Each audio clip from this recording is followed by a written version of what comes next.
Let's go to New York and speak to Shai Franklin, a partner and director of national government relations with Gotham Government Relations. Shai, thanks so much indeed. Maybe you've stayed up late to talk to us. I know it's approaching late into the night, early morning in New York. What is it about Ukraine's history that makes it so corrupt in terms of just the administrative elements that make up the government, as well as trickling down into public society? You know, Transparency International, of course, you know that organization that lists the corruption perception in different countries around the world. It says Ukraine, apart from Russia, is the most corrupt country in Europe.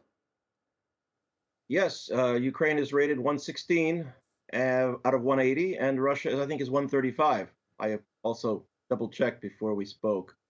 So Ukraine, while it is independent, like most of these republics that came out of what was the Soviet Union, it came from what was the Russian Empire, which included, well, first of all, it was the Tsarist Empire, which was notoriously corrupt, and then under the Soviets, it continued to be corrupt.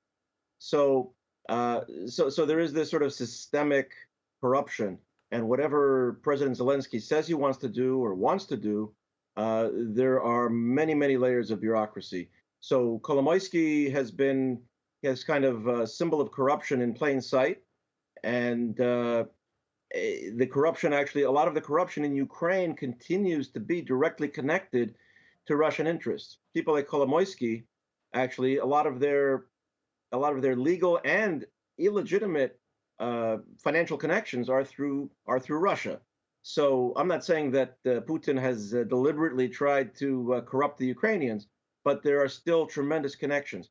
So the more that Ukraine becomes part of Europe, the less corruption there will be. That doesn't mean that the European Union should just accept Ukraine as a way to help them fight corruption. There's going to be a process there, and I think the process has begun. The war is bringing billions of dollars in, which of course makes the corruption even bigger because the need is great and it's very urgent. But it also hopefully will shine a light on these issues in a way that wasn't possible before, and it will also cut off more of the Russian connection.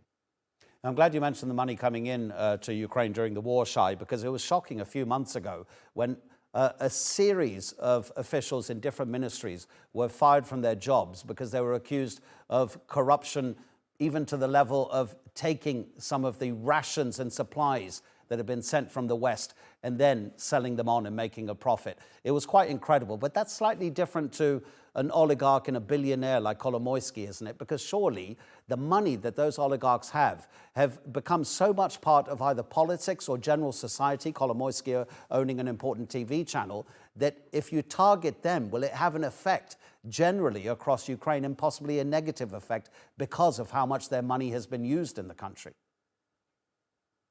I think it'll have a positive effect in the sense that this is corruption.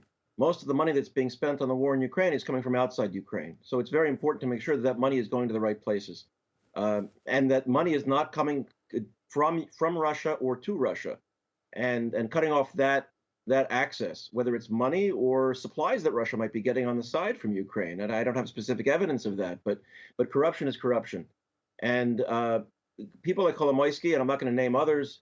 These oligarchs, generally they're called oligarchs because they have an unseemly and unhealthy connection between money and power in the country. And the more that people like Kolomoisky are taken out for legitimate reasons out of the equation, the more there's an opportunity for legitimate business people and entrepreneurs to really come in and create a more diversified and versatile economy for Ukraine going forward.